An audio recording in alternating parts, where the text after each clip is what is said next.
Welcome to this practice, guys. This is a slow flow class which is focusing on easing lower back pain. So we're going to look at releasing and simultaneously stabilising the lower back, but also crucially the supporting muscle groups around the lower back. So I'm using a brick, a strap and a blanket as well as my mat. So try and have that with you, or kind of makeshift things you have at home. And we're going to start lying down. So you're going to come to lie on your back. And I'm going to have my knees bent with the feet on the ground. The blanket's going to support the back of the head and the neck. So just tuck the blanket in to touch the tops of the shoulders. And then with the feet, we're going to go slightly wider than the hips, so maybe toward mat distance, and then angle the toes in and bring the knees together to rest. Okay, and then just see where the hands and the arms naturally want to rest, maybe hands on the body or arms resting out to the sides. And then go ahead and close the eyes. Just take a couple of moments here to settle. So you may want to adjust your shoulder blades very slightly down the back, so lifting the chest slightly to unstick the shoulder blades and slide them down and widen them out a little bit. And then follow that by lifting the back of the pelvis very slightly away from the ground and smoothing the back of the pelvis forward, lengthening through the tailbone, and then settling the pelvis back down. Now with this position in the legs, with the feet slightly wide, toes turning in, knees coming together, we're encouraging what's called an internal rotation to the thighs, and that's really important when we look at making space in the lower back. When the thighs roll in, as they are now, and the knees knock in slightly, we broaden the space across the lower back and we release the glutes or the buttocks. So that's quite a crucial action for softening and releasing the lower back. So as you settle here, let's just invite the face to soften, releasing any tension across the forehead, around the eyes, releasing the jaw, particularly the lower jaw, allowing that to hang slightly loose, perhaps separating the back teeth if they're clenching together, and inviting the tongue to become soft and to rest in the base of the mouth.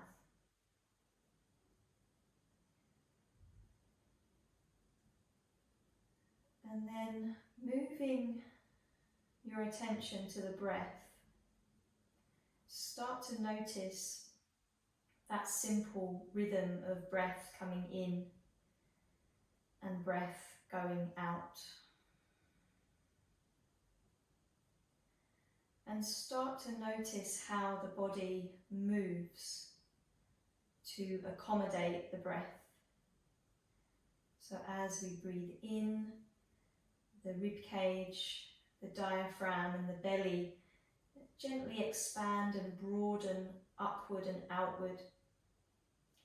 And then as we exhale, the breath releases and the body softens back in and slightly down toward the floor.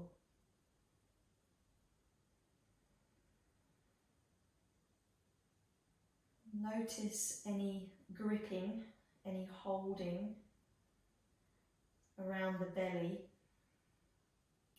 and see if you can invite any unnecessary tension to release so that you can invite a full and easy breath.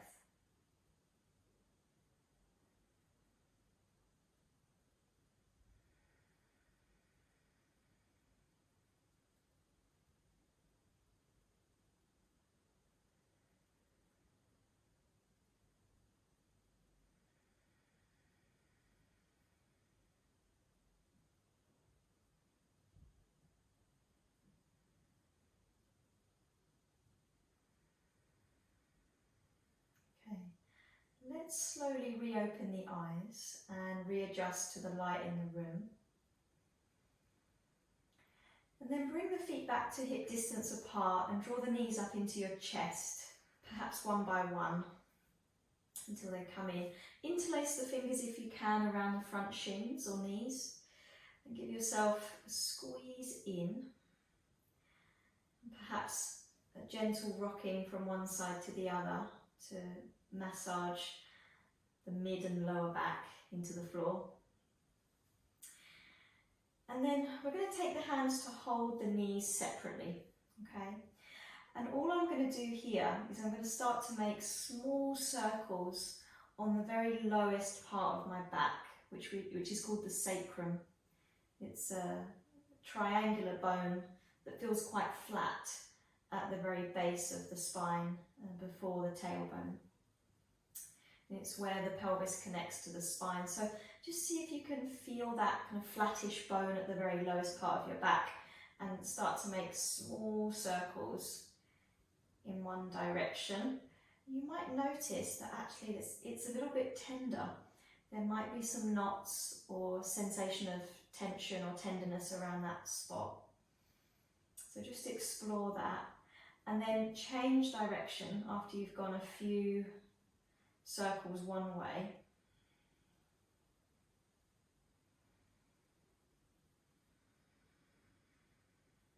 And then you can come back to center. Keep the hands on the knees separately, but straighten the arms forward. And then open the knees wide. See how wide the knees will open apart. Big toes can stay touching or feet can separate.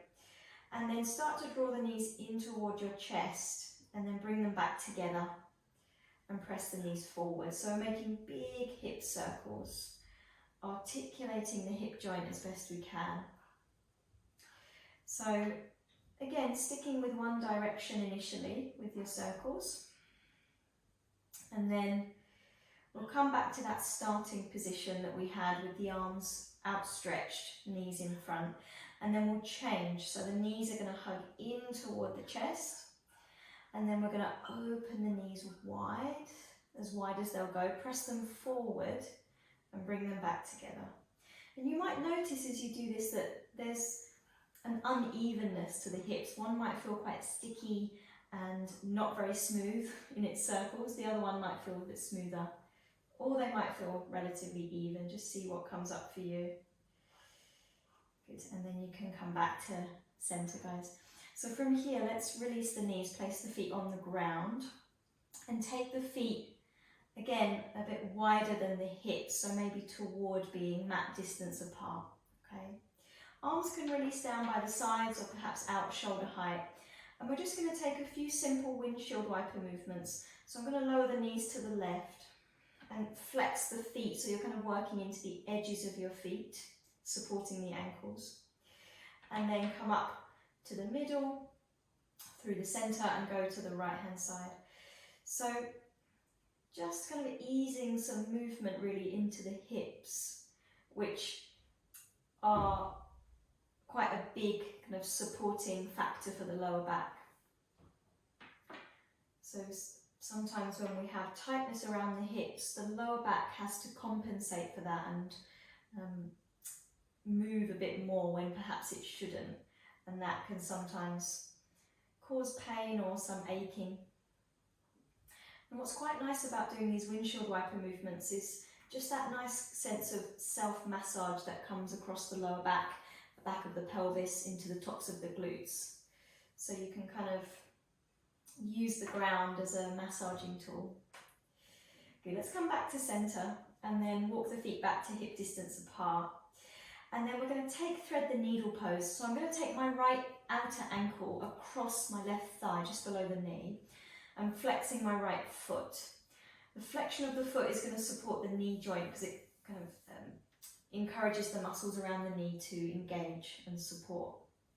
And then from here, opening the right knee slightly away from the torso, and the thigh bone moving slightly away from the torso. I'm going to hug the left thigh in toward the chest, clasping either behind the thigh or perhaps in front of the shin if you feel that you can. And then start to gently hug the left thigh toward the torso, but simultaneously the right knee is opening away. And what I can actually do here is use my right elbow and gently press it into the inner right thigh bone to move it slightly forward and away from the belly, which can intensify the stretch a little. So again, this is a stretch of the outer hip, of the smaller glute muscles at the outer hip, which again can sometimes contribute to lower back tenderness. So just releasing those muscles. Let's take one more breath, softening the jaw, relaxing the tongue. And then release the interlace of the hands and just bring the left foot to the ground. Keep the legs kind of as is in this shape. So we're going to set up for some leg stretches here, guys. What I'm going to do is find my brick and just place it to the outside of the right hip. And then I'm going to find my strap. The brick is just on its flattest level and it's lengthways. And then I'm going to unravel my strap here. And then strap the ball of the right foot. Okay, and extend that right leg up toward the ceiling. So, working into the backs of the legs, another important muscle group to release when we're thinking about lower back stiffness and perhaps tension, tenderness. So, working into our Supta Padangusthasana series, which is our hand to big toe leg stretches. So, strap across the ball of the foot. I'm going to grip the strap, reaching my arms up toward the foot. Some people prefer to keep the elbows bent and the upper arm bones grounded. You can see what works for you. This variation is more helpful if the backs of the legs are really quite tight, okay, because you're not having to kind of strain through the arms as much. But really we want to avoid any major gripping in the hands, so just soften the grip if you can and gently release the shoulder heads down toward the ground. Now spreading the right toes as best you can, and what you want to do is press the ball of the right foot upward toward the ceiling. So the foot's going to resist the strap and go slightly higher than the heel, the ball of the foot higher than the heel. And then if you feel that you can, you're going to extend your left leg forward along the floor, flexing the left foot.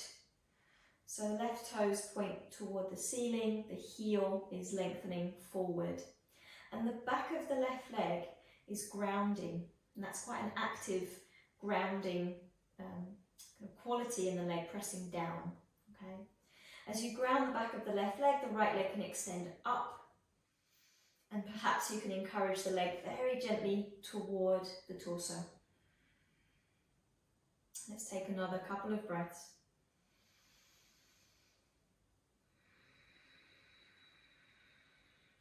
Releasing any tension around the face. Again, checking in with the jaw, the tongue, and the shoulders. And then let's take the strap into our right hand. So both sides of the strap held in the right hand. I'm going to just place my left hand on the left hip bone to ground. And then I'm going to externally rotate my right leg, meaning that I want to turn the right toes out to the right hand side. And then open the right leg outward, but also upward. So you're sweeping the leg or arcing the leg out and up. And what I tend to do here is bend the right elbow until the elbow rests on the ground, so I can brace the elbow down for a bit of support. And then I'm anchoring the back of the left thigh, the left side of the pelvis, left rib cage and shoulder, as the right leg extends out and up, spreading through the right toes, pressing out through the ball of the foot. Very good. Let's come back to center, guys. So bring that right leg back up. Change hands. So left hand finds the strap, right hand or right arm can relax to the side. And then very slightly shift the right leg past the midline over to the left. And actually what can be helpful here is to get your right thumb and press it into the right hip crease. The index finger will just kind of scoop around the outer hip. and to gently press the thumb down and forward so that you make a bit more space in the hip crease, and it can intensify the stretch along the outer seam of the right leg, which can be quite intense here. So just do your best and keep the breath nice and steady.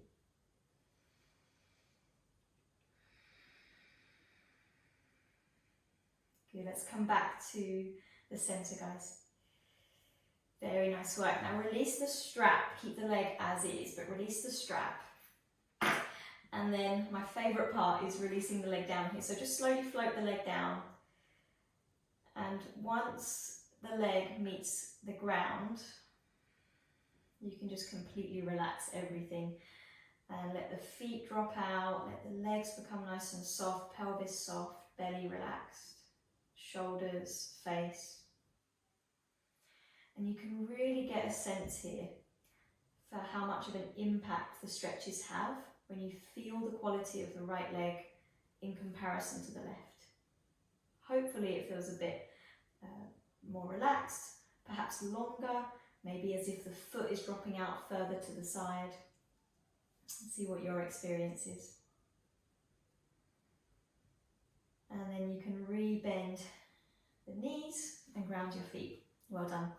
Okay, let's move the brick to the other side, but not forgetting our thread the needle pose first. So I'm going to take the left outer ankle across the right thigh, flex the left foot, and then gently encourage the left thigh and the left knee to open away from the torso a little, without skewing the back of the pelvis if you can. Now hug the right thigh in toward the chest, so again find that same clasp either behind the thigh or in front of the shin. And then hug in. Keep the left foot strongly flexed, opening the left knee away from the body as you draw inward.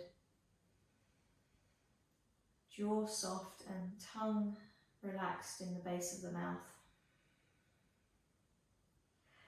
And then you can slowly release the interlace. Place the right foot down, find your strap, and then strap the ball of the left foot and extend that leg up toward the ceiling. Supta Padangusthasana, reclined hand to big toe pose with the strap. So start by spreading the left toes a little, broadening across the ball of the foot, and then gently press the ball of the foot upward into the strap, so the ball of the foot will rise a bit higher than the heel. Grip on the hands is soft, so not white knuckled, and the backs of the shoulders grounding toward the mat. And then if you feel that you can, guys, stretch the right leg forward along the floor, flexing the right foot, grounding the back of the leg. It might not touch the ground, the back of the leg or the back of the thigh, but you just work in that direction. You're anchoring down. And with that anchoring down, you extend up through the left leg, perhaps encouraging the leg a little bit closer toward the torso.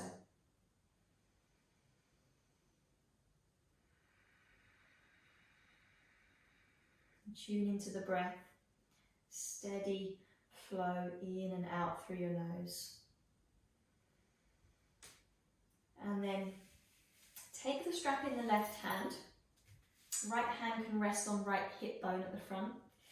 And then begin to externally rotate the left leg, turn the left toes outward, and then open the leg out toward the left, but also up toward left shoulder. And again, I'm going to brace the left elbow into the ground.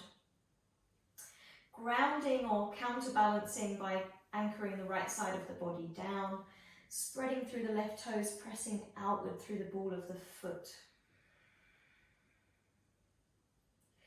And then slowly come back to the center, change grip, so right hand moves to the strap, left arm can relax. And then take the left leg across the midline over to the right side. You won't go very far. The slightly different sensation of stretch here is the IT band, which is a tendon rather than a muscle, so it does have a slightly nervy sensation. Sometimes it's different to a muscular stretch, which is a bit more elastic. So again, what you might do is get your left thumb and place it into the left hip crease and Encourage the left thigh bone slightly forward. Take another breath or so, and then come back to center. Release the strap. And then slowly float that left leg down. And then once you make contact with the ground, you can just release the legs, let the feet drop outward. Thighs soft, belly soft, shoulders relaxed. A few easy breaths, just savouring this post-stretch feeling or relief. And then bend your knees, guys, ground your feet. Well done. Okay, let's move the blanket from under the head. And then we're just going to make our way up to sit. So I'm just going to roll off to my side, press my weight up, and come into a cross-legged position. A Sukhasana, so I'm going to cross the shins. And very gently flex my feet to support the outer ankles. Now let's interlace our fingers and press the palms forward. Now from here you want to draw the upper arm bones back more deeply into your shoulder sockets, and then begin to raise the arms up overhead. Just see what the shoulders allow. For some people, the arms won't go completely overhead if the shoulders are a little bit restricted. So just do your best here. Soften the front ribs and lengthen down through the tailbone. On your next exhalation, we're going to twist. So I'm going to open toward the left, sending my arms out wide. So my right hand finds the left knee. My left fingertips move to the ground behind me. I'm going to take a breath in to sit tall. On the breath out, I'm going to rotate toward the left hand side, gently encouraging the left shoulder head behind me. So when we twist, we're really releasing tension in the upper back, the thoracic spine, and around the rib cage. So just deepening the breath a little bit here, encouraging a bit more expansion through the rib cage as you breathe in. And then slightly deeper, fuller twist on the breath out. Good, take one more full breath. And then exhale to release, undo, come back to face the front. Well done. Change the cross of your legs, guys, so other shin comes in front. Feet very gently flexed. Find the other interlace of your fingers if you can. I know it's confusing for some people. Press the palms forward and then root the upper arm bones back more deeply into the shoulder sockets and extend the arms up and over your head. Soften the front ribs back toward your spine so you're not projecting the chest or rib cage forward. Tailbone lengthening downward. One more full breath in here. As you breathe out, we're going to open the arms wide, turn to the right. Hopefully you haven't got a wall behind me like I have.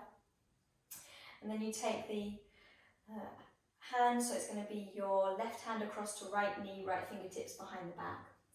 Breathing in to sit tall, breathing out to twist to the right hand side. So the belly button gently firms back toward the spine because we don't want to twist the lower back, and in fact the lower back doesn't have much capacity for twisting at all, about 5 degrees.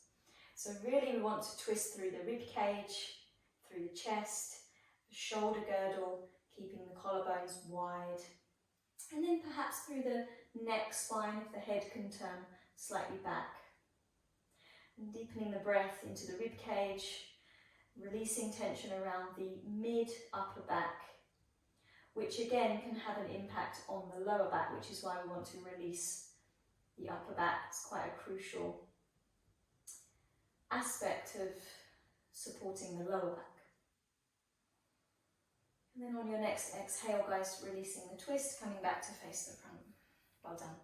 Come onto hands and knees. So let's find all fours. Shoulders stacking over the wrists, hips stacking over the knees. Okay, we're going to begin with some cat and cow. So on your inhalation, soften the belly toward the floor slightly. Widen the collarbones and slide the shoulder blades down your back as you lift the gaze a little, opening the chest. Now on the exhale, push into the hands, dome the upper back toward the ceiling, hug the belly button toward the spine, and lengthen tailbone down toward the floor. Good, again, inhaling. So belly soft. Be mindful of this cow position. It might strain the lower back a little, so don't go into your full range potentially. Lift the gaze a little, open the chest, pull the breastbone through the arms. Exhale, ground the hands, dome the upper back, chin to chest, belly button to spine, tailbone lengthening to floor. One more, guys. Inhaling, lengthening the front of the body as tailbone points to ceiling almost and chest reaches through the arms. Exhale to round, pushing into hands, doming upper back, creating space between shoulder blades. And then come back to a neutral hands and knees position. Okay, so we can't avoid the core. The core is a major supporting group for the lower back. So we'll work that gently here. So what we're going to do is first of all extend the right leg back. So tuck the toes underneath and press the right heel slightly away. So you get that initial stretch at the back of the knee and along the calf. And then from here, begin to hug the lower belly up toward the spine, toward the lower back. So it's almost as if the belly draws back and fills up the lower back. You feel like there's a kind of inflating of the lower back as the belly draws up and back and supports. Now try and maintain that and extend the left arm forward. So opposite arm to leg. Now from here, if you feel that you can raise your right leg. But if not, then you keep the toes tucked under, okay? Lower belly stays hugging up toward lower back. Take another breath in. On the breath out, guys, we're going to bend right knee and left elbow and try and bring them to touch as we round the upper back, belly button to spine. Inhale, extend through the arm and the leg. And then lower hand and knee back to the floor. Well done. Left leg extends back. Tuck toes underneath. Press heel away. Begin to get a feel for hugging the lower belly up and back toward the spine. So rather than allowing the lower back to dip and the bum to kind of pop out, you want to draw the belly back into the lower spine, feel the lower back and around the kidneys kind of inflating as you draw back into them. And then from there you extend your right arm forward, keeping the gaze toward the floor, back of the neck long. And then perhaps left leg rises, no higher than the pelvis, guys. Embrace the wobbles if there are some inevitable wobbles. Take another inhale here. On the exhale, bend left knee and right elbow. Try and bring them to touch as you squeeze the belly back toward the spine, around the upper back. And then inhale, extend through arm and leg. And then lower hand and knee to the floor. Well done. Final one here. We're going to come into a variation of side plank. So I'm going to angle my right shin slightly out to the right. And then I'm going to extend my left leg back toward the back of the mat, turning the toes outward and trying to plant the sole of the foot flat, okay? Now keep the right hand planted down, left hand to waist as you turn the chest open to the side. Now if you can from here, you're going to sweep your left arm overhead and you're going to take a nice stretch into the top side of the body. So ground into the little toe edge of the back foot or the left foot and extend forward with the left fingertips, opening left waist. So again, the side body, another crucial supporting group for the lower back. So if you want to work a bit more strength into the side body here, what you can do is play around with lifting the left leg. Flex the foot for some support and balance and then stretch through. So we're going to engage this whole left side waist. Take another breath and then release the foot, release the hand down. Well done. Bring the knees back to the ground. We will rest the wrists in a moment, guys. I know we're doing quite a lot of weight bearing here. So second side, left shin angles out to the left, Right leg extends back, toes turning out to the right. Plant the sole of the foot. Stay on your left palm, but bring right hand to waist as you turn the chest open. And then sweep the right arm overhead if you can. Stretching forward through the right fingertips, but equally grounding back with the little toe edge of the right foot, opening top waist. And then if you can shift the weight slightly forward and lift the right leg and work a little bit more strength and stability into the obliques, into the side waist muscles. Last breath, and then release the top hand down, bring both knees down. Big toes come to touch now. You can sit back into a child's pose. So I'm going to sit toward my heels as much as my knees will allow. Forehead comes to the ground, or you can use your brick underneath the forehead. But I'm going to turn my palms up toward the ceiling, elbows resting into the ground. Palms nice and soft, fingers naturally kind of curling into the palms.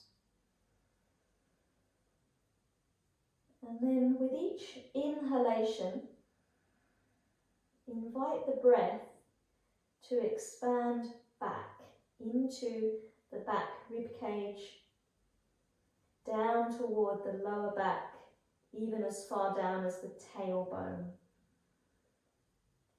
So we breathe back and down, inviting the whole back body to gently expand as we breathe in, and then to soften as we breathe out.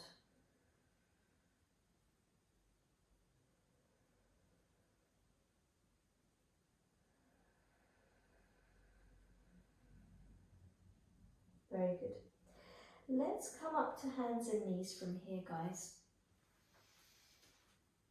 And then let's work our way back into downward facing dog. So I've stepped my hands slightly in front of my shoulders, about hand's length. I'm going to tuck the toes underneath, ground the hands, lift the knees, and then send the hips up and back. Spreading through the fingers, so nice broad base through the hands. Pelvis is lifting up and back. Knees can stay soft, particularly if you have a tightness in the backs of the legs, which means that if you were to work the legs towards straight, you would potentially just round into the back like this. So more importantly, bending the knees and lengthening the spine. Very nice. So as you next breathe in, let's come forward to a plank position. Let's shift our weight forward, shoulders over the wrists, pushing the ground away, legs nice and strong. And then bring knees to ground, untuck the toes. Look slightly forward, shift the weight forward, shoulders come past the wrists, shoulder blades slide down the back, and then bend the elbows and lower onto your front. Well done. Now, Cobra Pose. I just wanted to go through this, particularly if we do find ourselves practicing quite a lot of Vinyasa classes and perhaps doing Vinyasas quite repetitively. Really crucial for lower back health when we're doing back bends is, as I was talking about at the beginning of practice, to internally rotate the legs to create width across the lower back. So we're not pinching and narrowing the sacrum, we're not gripping the buttocks, okay? So from here, lift your right leg slightly off the ground, roll the thigh in, meaning that you turn the little toe slightly down toward the ground, and then set the leg down. Do the same with the left leg, lift the left leg, roll the thigh in, little toe angling slightly more toward the ground, and then settle the leg. Now start to gently anchor the front of your pelvis and direct the tailbone slightly toward the heels. So there's length in the tailbone. Now hands either side of the rib cage, guys, elbows in, shoulder blades sliding down the back. Now attempt, before you lift the chest, start to attempt to pull the hands back along your sticky mat. They're not going to go anywhere, but the effect is that the chest will shift forward and slightly up. Now keep the hands pulling back As you breathe in, start to lift the chest, hands keep pulling back, elbows in. Look slightly forward, shoulder blades down the back. And then as you exhale, release the chest down. Well done. Push up through hands and knees. Downward facing dog, guys. Okay, from our downward facing dog, we're going to start to walk the hands forward. I'm going to come into a forward bend at the top of the mat. Knees soft. And then catching onto the elbows. Again, bend the knees as much as you need to allow that release of the spine. And then perhaps nod and shake the head a couple of times. Change the cross of the arms, maybe take a bit of a sway side to side. And then release the arms all the way down. So as you breathe in, you're going to lengthen spine forward. As you breathe out, you're going to fold back to your legs, maybe fingertips to ground. Inhale to stand, so come all the way up. If you have space, go wide with the arms. If not, go forward and up. Exhale, hands low to the heart. Very good. Release the arms down by the sides, guys. On your inhale, bend the knees, sit back into a chair pose, Utkatasana, and reach the arms up about shoulder height if your shoulders, sorry, about ear height if your shoulders allow. Now sit the pelvis back, weight moving down through the heels, navel or lower belly gently firming back toward the spine. Keeping the legs strong is another really important supporting factor for the lower back. So let the thighs work here. Let the weight drop down through the heels. Reach up through the fingertips. Take another full breath. And then as you exhale, fold forward. Inhale, lengthen the spine forward. Exhale, step your left foot back only. Left foot stepping back into a lunge. Well done. Lower the back knee here, guys. And then find your brick, if you have it. Don't worry if you can't reach it or if you haven't got one. You can come onto fingertips in that case. But otherwise, place your brick under your left palm and right palm moves to the back of your pelvis. Okay? Try and squeeze the right elbow slightly behind you. Take a breath in and lift the chest a little, pull it forward. As you breathe out, start to twist to the right. So turn the rib cage, turn the chest, remembering that the lower back doesn't have much capacity for rotation. So we're trying to keep the lower back and pelvis neutral and steady. Now keep the left hand pressing into the brick, raise the right arm toward the ceiling, spread through the right fingertips. Option here to lift the back knee and extend the heel away, nice and strong in the legs. Last inhale. As you exhale, lower the top hand down, move the brick to the side. As you walk your way around to the left for a wide-legged fold. Feet parallel. Inhale to lengthen, exhale to fold. Again, bend the knees if you need. You can hold the outer legs here, guys. Option also is to interlace the fingers behind the back and then to stretch the arms up and over your head, just making sure that you're not locking the elbows. Legs are strong here. I'm spreading the toes a little bit. I'm pressing into the outer edges of my feet. Thighs nice and firm. And then release the arms all the way down. Come onto your fingertips. Hands onto the waist, lower belly firm. Use the strength of the legs to come up. Spine long, all the way up. Very good. Warrior two, turn the right foot to point forward, heel to arch. Again, more strengthening work for the legs here. Send the arms out wide from the shoulders. Gaze over the right fingertips as you breathe in. Breathing out, you bend into the right knee. Keeping the right knee tracking forward over the front middle toes. Equally grounding into the back foot as you lunge. And then turn the right palm toward the ceiling. Keep the legs as is, But as you breathe in, raise the right arm, left hand to back leg. I'm going to lift up, open into the right waist for reverse warrior. And then exhale, windmill the hands to the ground, frame the right foot, pivot to the ball of the back foot. Now from here, push into your hands and slide your right leg up and back into a one-legged downward facing dog. On the exhale, bring the right shin forward, pigeon pose, single pigeon pose.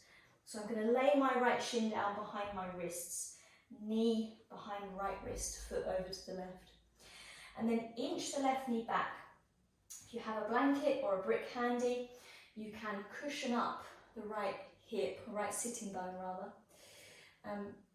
And the brick, if you're not using it under the sitting bone, can be a headrest. So back leg internally rotating, back of the pelvis level. And then from here you may walk onto your forearms if you can. You can always stay on your palms as well. If you have a headrest, then you can use that just between the brows. You may want to reach the arms all the way forward, but just make sure that you're not collapsing the front of your body, the upper body forward. So you don't want to just sort of collapse the chest and the head and the arms. You want to maintain some structure and integrity. So again, working to release the outer hips, the smaller glute muscles, which are the gluteus medius and gluteus minimus. And they're really the muscles that work to stabilize us and to support us when we're upright, when we're balancing or walking or running. So they can get particularly tight.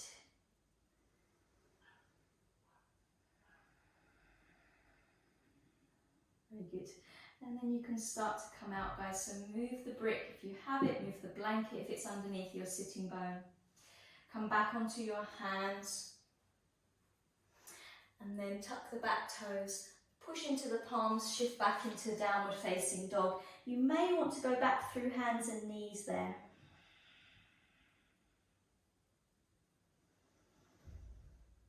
Very good. Let's start to walk our feet forward to our hands. Come into that forward bend very briefly, just keeping the fingertips to the ground or hands to backs of the legs if you can't reach the floor. And then as you inhale, lengthen forward, halfway fold. Exhale, fold into the legs, softening the knees. Stand on your in-breath, reach the arms up. Either go out and up or forward and up and touch your palms overhead. Exhale, hands to the heart. Straight into chair pose, inhale. Sit the pelvis back, weight dropping back through the heels. Lower belly drawing back toward the spine. And then as you exhale, you're going to fold it forward. Inhale to lengthen the spine forward. Exhale, right foot steps back only. We're going to lower that back knee to the ground. And if we have it nearby, we find our brick. Place it under the right palm. Left hand to the back of the pelvis. Okay. So breathing in here, gently pulling the chest forward. Exhale, we turn the chest and ribcage to the left, encouraging the left shoulder head back behind us. And then from here, we raise the left arm, stretching through the left fingertips. Option to lift the back knee and extend out through the back heel. Last full breath. On the exhale, top hand comes down. We move the brick, and then we walk our way around to the right wide-legged fold. Inhale to lengthen, exhale to fold forward. Either hold the outer legs or interlace the fingers behind the back with the opposite interlace. Stretching the arms up and over without locking the elbow joints. Legs strong. Feet evenly holding the weight or balancing the weight. And then release the hands down. Move on to your fingertips. So halfway lift. hands to waist, lower belly firm as you come all the way up to stand. And then from here we turn the left toes to point forward, heel to arch. And we send the arms out wide for warrior two.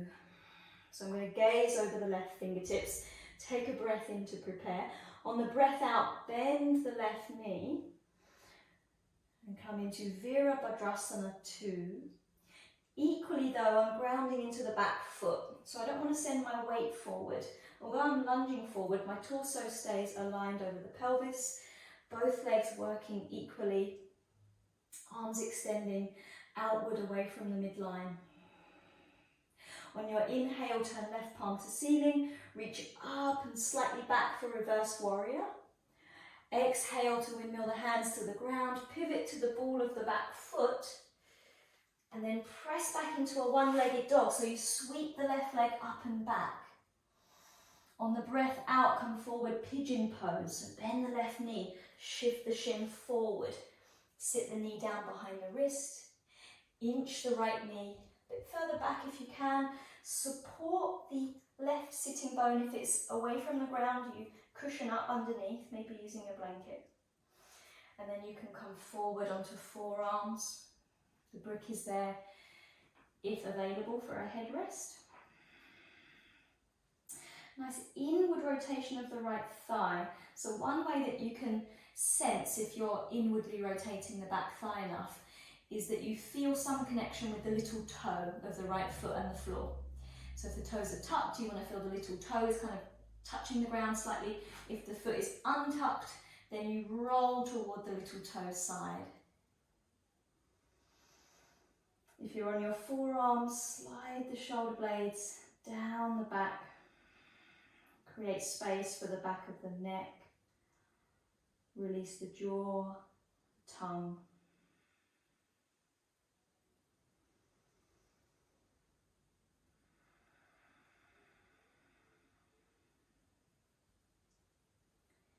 Good, last breath, guys.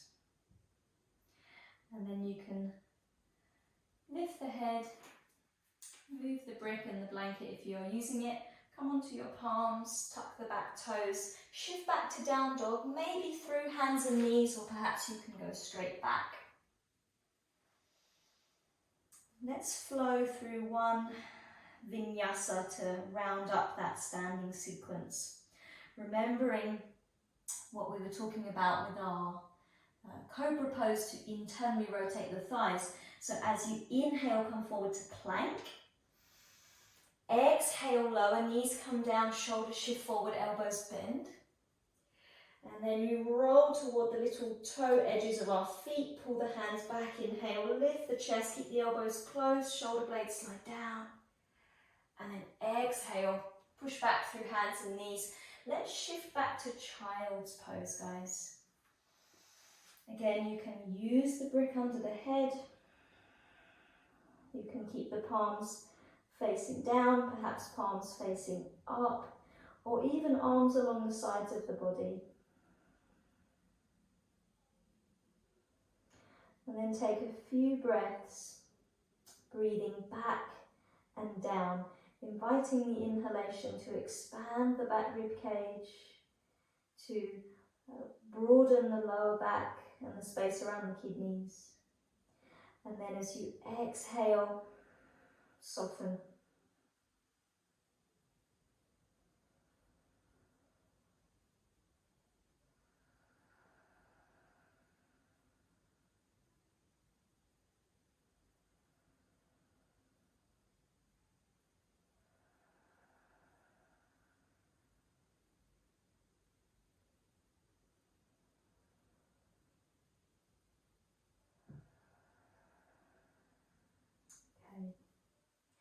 Let's bring ourselves up from here.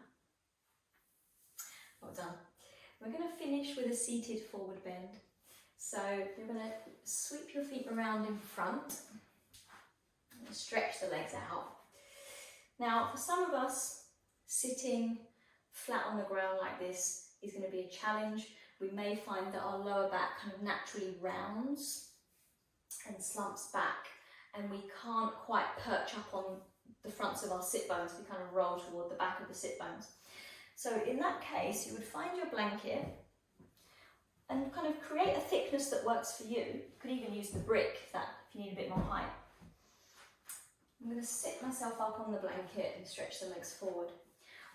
In one instance when you would not want to raise your pelvis is if your knees are hypermobile.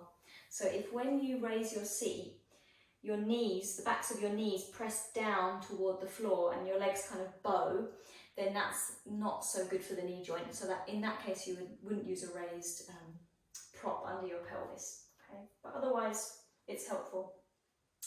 So from here, legs about hip distance apart, feet flexed. So I'm trying to draw my toes back toward my torso. Hands or fingertips either side of the pelvis, depending on what the blanket allows you to do. Relaxing the shoulders. And you're going to take a breath in to lengthen your spine. And as you breathe out, you're going to start to hinge your way forward. So what I tend to do here is bend my knees up initially as I fold, walking the hands forward, or perhaps catching onto the legs, ankles or feet at some point, depending on what's available. And then turn the gaze down toward the space in between the shins or knees. And what you might find is that you want to keep the bend, as that helps you to release the spine into a deeper forward bend. Sometimes after a few breaths or a moment, you might feel that you can begin to scrub the heels forward and extend the legs a bit more as you fold. But don't worry if your forward bend does not look like my forward bend. Remember, I've been practicing for quite a while and luckily I'm naturally quite flexible. This is not generally the case. So if the knees are quite bent, perhaps you even have to put some padding under the knees, that's perfectly fine.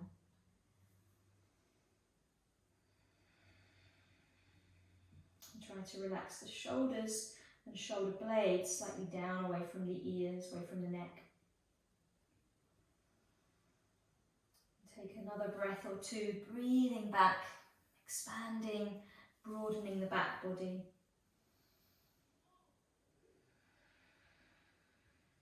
And then slowly press your way back up from here, guys. Well done. Shift off of your blanket. Move the blanket slightly further back so that you can use it when you lie back for the head once again. And then let's come to lie on our back just to rest for a few moments to finish our practice. So again, just see where the arms naturally want to rest. You may want to adjust the shoulder blades, smooth the back of the pelvis forward, and again take the feet wide potentially. Toes angling in, knees together. And this is actually just a really nice variation that you can take wherever you're practicing for Shavasana, because it does tend to ground the back of the pelvis nicely and the lower back, and it does take away some of that lower back curve or arch. It tends to lengthen it and flatten it slightly, which can be a relief. And then go ahead and close the eyes. Feel the weight of the body resting back into the ground. Particularly feeling the back surface of the torso, the back body, resting back, releasing. And give yourself a moment to rest.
let's begin to deepen our breathing.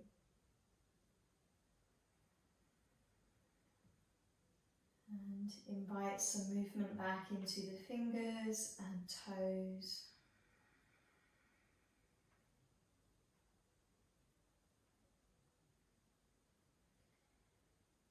And draw the knees one by one into our chest. Give ourselves a squeeze in one more time.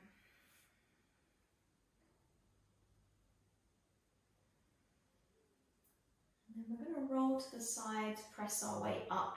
Keep the eyes closed if you can, but if you need to open them for some orientation, that's okay. So reclose them at the top once you're sitting. And then touch the palms together at the centre of the chest and bow the head forward in gratitude to your practice.